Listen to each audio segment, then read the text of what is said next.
La publicitat és per mi l'art de convèncer o seduir els consumidors, de convèncer-los racionalment o de seduir-los emocionalment.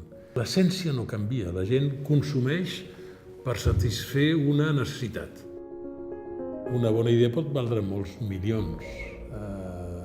Les persones que van pensar que un telèfon podia ser mòbil, imagina't. El més difícil d'una molt bona idea és creure en ella tant com dir ara invertiré diners per convertir-la en realitat. Les bones idees se li acudeixen a les persones que estan preocupades per millorar el món, les coses del món.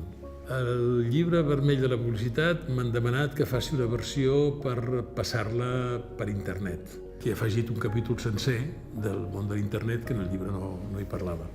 Però no he canviat cap concepte important, no l'he canviat. Les crisis afecten molt la publicitat i a nosaltres ens ha afectat moltíssim. Tant és així que els clients s'han tornat molt conservadors i, clar, en publicitat, si no agafes un risc, estàs agafant el risc més gran de tots, que és que la publicitat passi i que la gent no se n'adoni.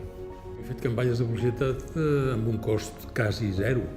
Vaig fer una campanya d'un gos per evitar l'abandonament dels gossos. I era una foto d'un gos i que només deia no lo abandones, él nunca lo haría. Va ser el cost de la foto, pràcticament de res més, i encara avui vaig per la ciutat i veig moltes vegades aquest cartell que van fer fa tants i tants anys que l'han anat repetint perquè la gent el demana.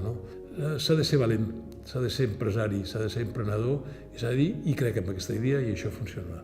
La crisi econòmica ha obligat a pensar millor tots els productes nous que es fan. Tothom s'ha de reinventar cada dia.